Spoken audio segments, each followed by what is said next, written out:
Es gribētu drusciņi pastāstīt par to, kas ir tā saucamās blokādes. Vārds blokāde ir principā tautā pieņemts jēdziens, un daudz šo te vārdu blokāde sadzirdot, nodomā, kas būs, kas tās par šausmām, ko man darīs, un kas tāda blokāde tāda ir. Līdz ar to man biežāk patīk pašam lietot vārdu invazīvā analgēzija, jo tas neizklausās tik traki. Vārds blokāde izklausās diezgan briesmīgi, cilvēkam rada sliktu iespaidu. Līdz ar to es varētu teikt blokāde jeb invazīvā analgēzija. Kas tās blokādes tādas ir?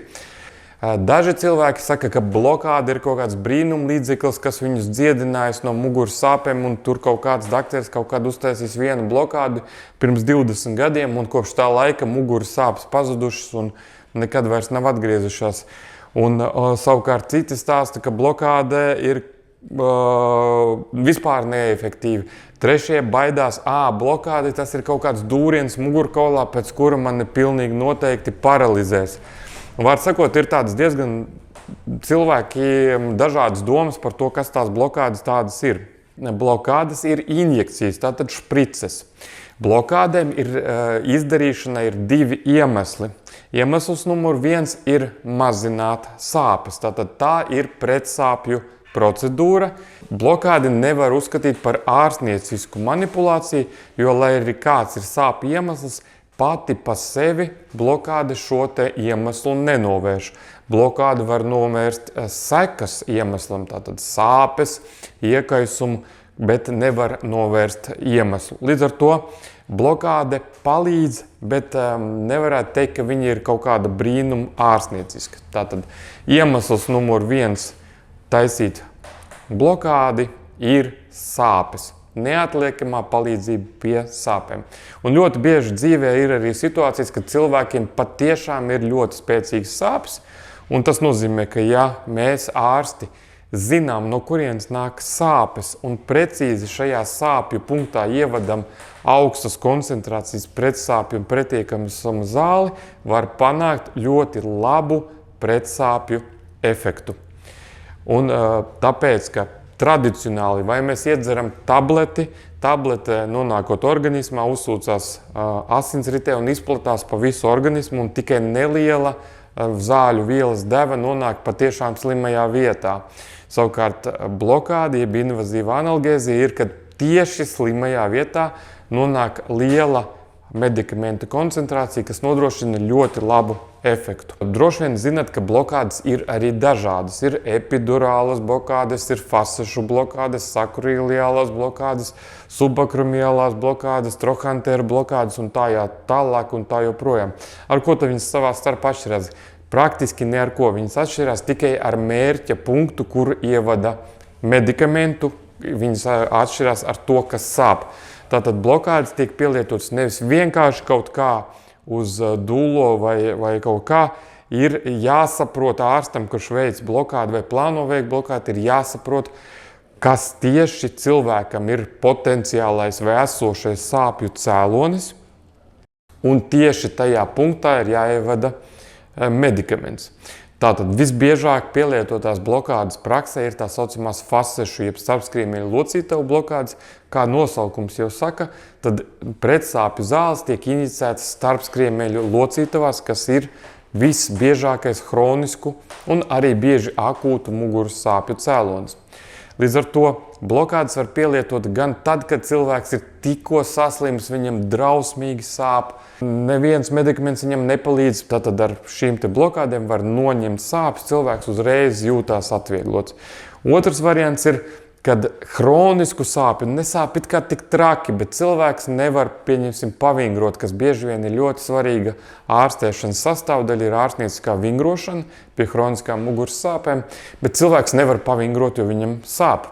Un cilvēks visu laiku sanāk, ka cilvēks atrodas tādā apburtā lokā. Es nevingroju, tādēļ man sāp, un tādēļ, ka man sāp, es nevingroju. Ja, tāds savstarpēji apburts loks.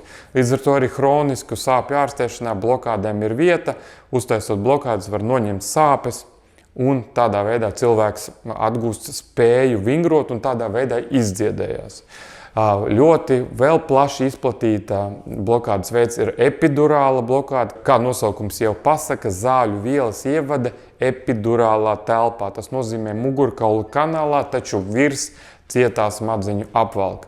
Ar epidurālu blokādi mazina simptomus un sāpes visām tām problēmām, kas ir saistītas ar nervu nospiedumu.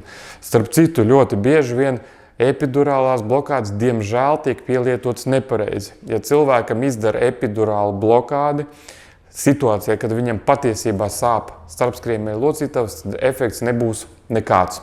Un tad tur rodās tie cilvēki, kur saka, oi, man uztaisīja blokādi, nekas man nepalīdzēja, nekāda jēga. Jo gribu uzsvērt, ka svarīgi ir blokādi izdarīt pareizo blokādi, pareizajā situācijā.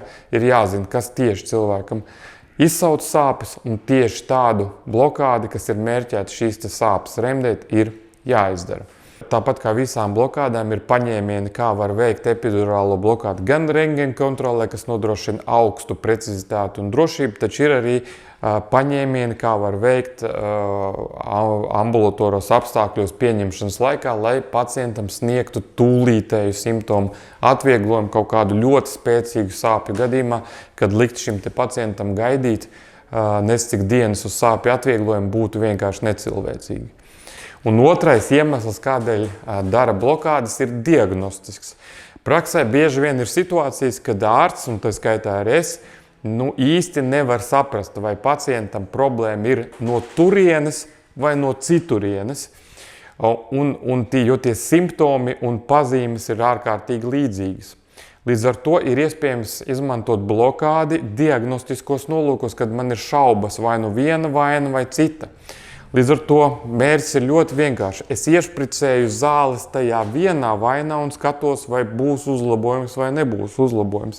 Ja cilvēkam iešpricējot vienā punktā notiek uzlabojums, tas pats pa sevi apstiprina, ka tas punkts arī bija vainīgs pie tiem simptomiem. Tas bija tas slimais punkts. Savukārt pretējā situācija, ka es iešpricējot šajā punktā, nemainās absolūti nekas. Es saprotu, ka tas punkts, kurā es iešpricēju, nav vainīgs. Un dažkārt risinot sarežģītus sāpju gadījumus, kad nav īsti skaidrs, kad cilvēkiem ir vienlaicīgi vairākas patoloģijas un nav īsti skaidrs, no kuras puses un šīs patoloģijas izpaužās ļoti līdzīgi, ir grūti saprast, kura tad no viņām ir vainīga, vai viena vai otra. Un dažreiz, lai būtu pavisam sarežģīti, ir arī tā, ka abas divas ir vainīgas. Ja?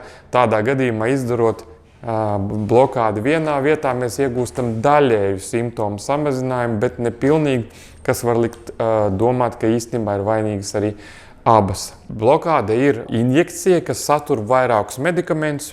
Viens medikaments tipiskā gadījumā ir lokālās anestēzijas līdzeklis, līdzīgi kā ejot pie zobārsta. Zobārsts mums iešpricē lidokaīnu visbiežāk un tādā veidā padara to vietu, kur zobārsts plāno darboties nesāpīgu. Tad arī mūsu blokādes bieži vien satur vietējās anestēzijas līdzekli, vai tas būtu lidokaīns vai bupivakaīns, kas arī savukārt nodrošina tūlītēju pretsāpju efektu. Tad bieži vien cilvēks pēc blokādes momentāli ceļās jau no manipulācija galda un saka, ka visas sāpes ir pazudušas. Tas ir saistīts ar šo lidokaīnu vai bupivakaīnu. Un otrais, ko tipiski satura blokādes, ir ilgas darbības pret sāpju un pret iekaisuma medikaments. Bieži tas ir deksametazons vai triamcinolons, kas nodrošina ļoti spēcīgu un ilgtermiņa pretiekaisumu un pretūskas darbību, tādā veidā samazinot simptomus. Un šis medikaments savukārt sāk darboties apmēram 2. un 3. diennaktī pēc injekcijas veikšanas. Līdz ar to ir arī izskaidrojums, ka bieži vien izdarot injekciju, cilvēkam jau ceļoties no manipulācija galda ir tūlītējs simptomu samazinājums, taču šie simptomi atkal atgriežas pēc kādām 6–8 stundām, kad pirmais medikaments ir izbeidzis savu darbību, bet otrs medikaments vēl nav sācis savu darbību.